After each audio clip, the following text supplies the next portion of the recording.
हमारे शरीर में फेफड़े ही वो पार्ट हैं जिसकी वजह से शरीर के एक एक अंग को ब्लड के थ्रू ऑक्सीजन पहुंचती है। यानी कि हमारी बॉडी के लिए ऑक्सीजन लंग्स यानी कि फेफड़ों से ही आता है।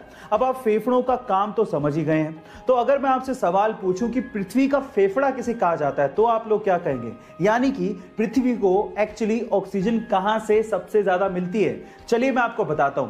पृथ्वी का फेफड़ा कहा जाता है अमेज़न के जंगलों को, जो कि दुनिया के सबसे बड़े रेन फॉरेस्ट माने जाते हैं, जहां से पृथ्वी को 20% यानी कि 20% ऑक्सीजन मिलता है।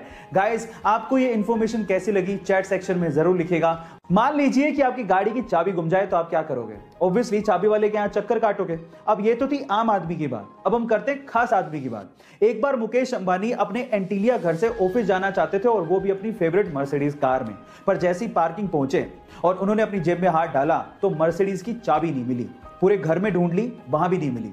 उसके बाद उनके मैनेजर ने स्पेशली मर्सिडीज के ऑफिस में फोन किया कि भैया चाबी नहीं मिल रही है। अगले दिन तड़के सुबह 3 बजे एक जर्मनी से हेलीकॉप्टर आया जो कि एंटीलिया के रूफ पे उतरा। एक आदमी नीचे आया, डुप्लीकेट चाबी मुकेश अंबानी जी के मैनेजर को हाथ में दी और उसके बाद वहीं से वापस जर्मनी लौट गया। रुतबा देख रहे हो?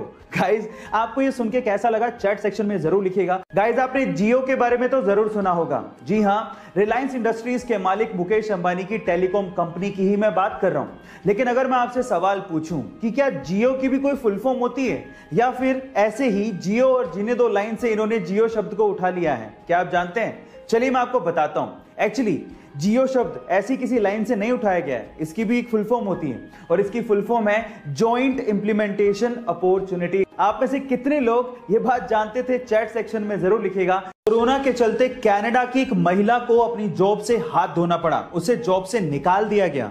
लेकिन जॉब से निकाले जाने के कुछ दिनों बाद ही वो महिला 437 करोड़ रुपए की मालकिन बन गई। लेकिन इतनी बड़ी रकम वो महिला नहीं जीत पाती अगर उसके पति ने सपना ना देखा होता। जी हां गाइस, ये बात सच है। महिला के अनुसार आज से 20 साल पहले उसके पति ने एक सपना देखा था और उस सपने में लॉटरी के स्पेसिफिक नंबर की टिकट देखी थी और इसी बात पे बिलीव करते हुए महिला पिछले 20 साल से लगातार उसी नंबर की लॉटरी टिकट को खरीदती आई है और फाइनली 20 साल का वो इंतजार खत्म हुआ और उस महिला की वो लॉटरी लगी और वो 437 करोड़ रुपए की मालकिन बन गई। गाइस, विश्वास करो तो कुछ भी पॉसिबल है।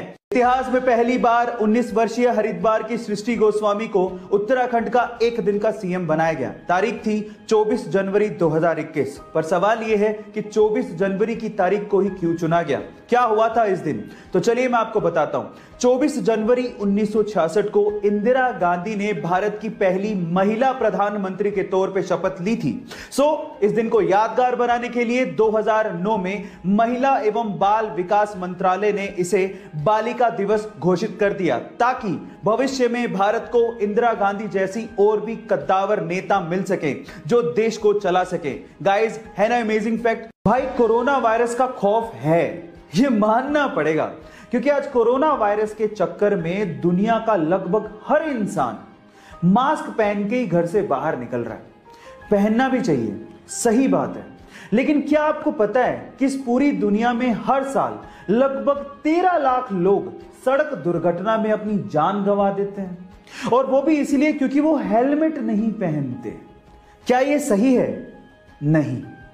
इसलिए आज इस वीडियो में मैं आपसे रिक्वेस्ट करता हूं कि जब भी आप बाइक राइड करने के लिए घर से बाहर निकलें तो मास्क के साथ साथ हेलमेट जरूर पहनें।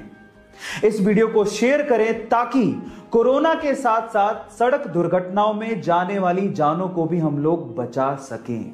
जनहित में जारी।